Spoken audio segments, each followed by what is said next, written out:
I love the story of a conversation at an English country house at a dinner party where the hostess started up the question of death and asked the various guests what they thought was going to happen to them when they die. And some thought about reincarnation, and others thought about various kinds of different planes of being, and others thought they were going to be annihilated. But none of the guests had answered except Sir Roderick, who was a kind of a military type, but a very devout pillar of the Church of England. He was the church warden, chief of the vestry in the local country parish. And the lady said, "Sir Roderick, you haven't said a word. What do you think is going to happen to you when you die?" "Oh," he said, "I am perfectly certain that I shall go to heaven and enjoy everlasting bliss, but I wish you wouldn't indulge in such a depressing conversation."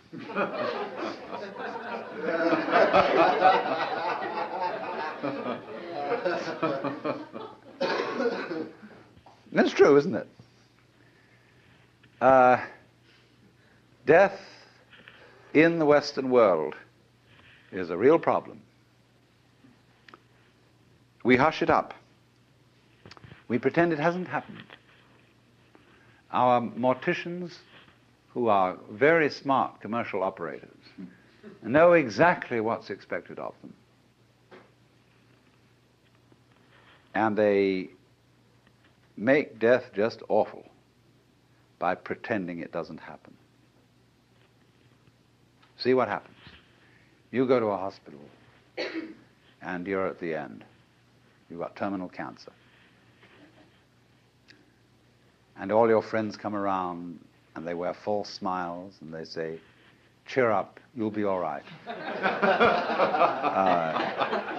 In a few days from now, you'll be back home and we'll go out for a picnic again."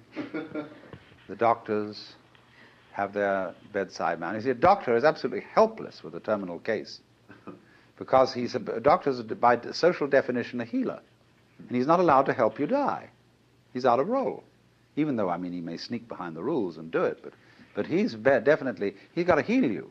So he's going to keep you indefinitely on the end of tubes and all kinds of things. While there's a certain grave demeanor to all this, and all the nurses are so pleasant and so totally distant because they know this is death. And they mayn't be frank with you. That's why they feel distant.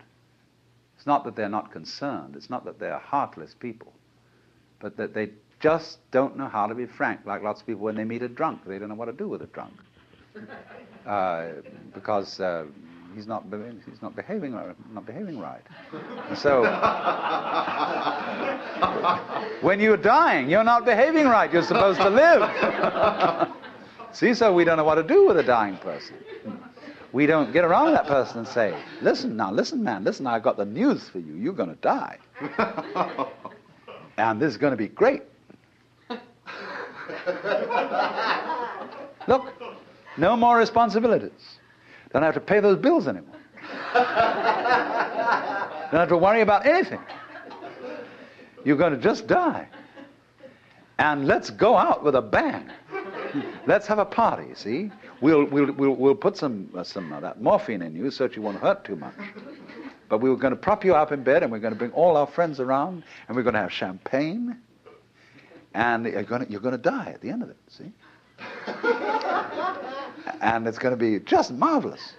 Just like being born, see? When we had birth problems, see, all women used to think that birth had to be painful. It was good for them. It was one of the things you had to suffer because you'd been screwing around with people, and therefore you had to have a child, and it's got to hurt.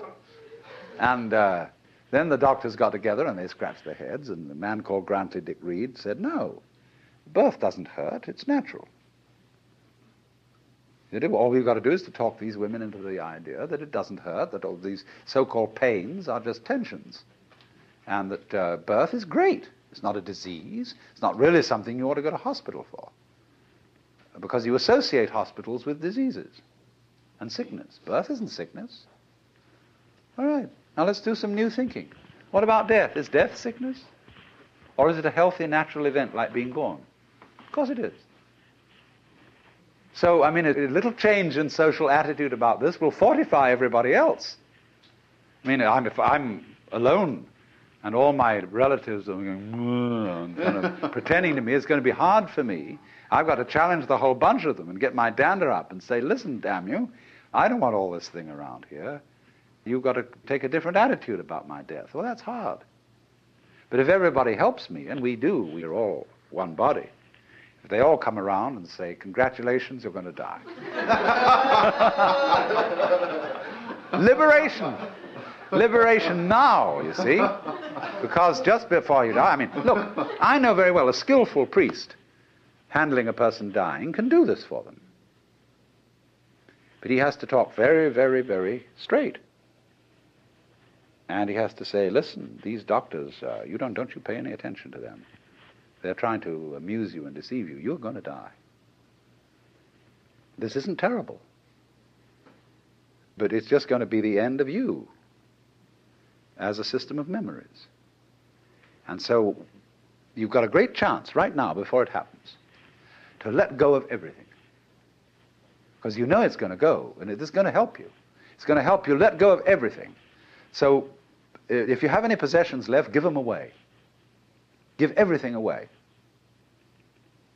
And if you have anything to say that is you felt that you ought to say before you die, and that you're kind of hanging on to and it's bothering you, say it.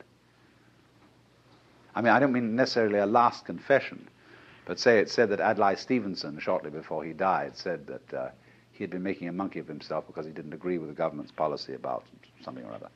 You know, he had to get that off his chest because he had a little thought in the back of his mind that things were catching up with him. You see? So the moment comes when this thing called death has to be taken completely, not as some ghastly accident, something that all your friends are going to stay away because you're awful. I mean, sometimes people, when they die, are in a very unpleasant physical condition. They don't smell good, they don't look good, and so on. But an enormous amount can be done with scientific methods to make things reasonably tidy from a purely sensory point of view. But the main thing is the attitude, that death is as positive as birth and should be a matter for rejoicing, because death is the symbol of the liberation. There is a wonderful saying that Ananda Kumaraswamy used to quote. I pray that death will not come and find me still unannihilate. In other words, that man dies happy if there is no one to die. In other words, if the ego has disappeared before death caught up with it. But you see, the knowledge of death helps the ego to disappear, because it tells you you can't hang on. So what we need, if we're going to have a good religion around, that's one of the places where it can start. Having, I don't know, well, nowadays I suppose they'd call it the Institution for Creative Dying.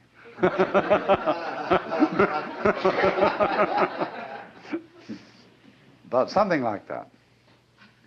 And you can have one department where you can have champagne cocktail party to die with, another department where you can have glorious religious rituals and priests and things like that, another department where you can have psychedelic drugs, another department where you can have special kinds of music, anything, you know. All these arrangements will be provided for in a hospital for delightful dying. But that's the thing, to go out with a bang instead of a whimper.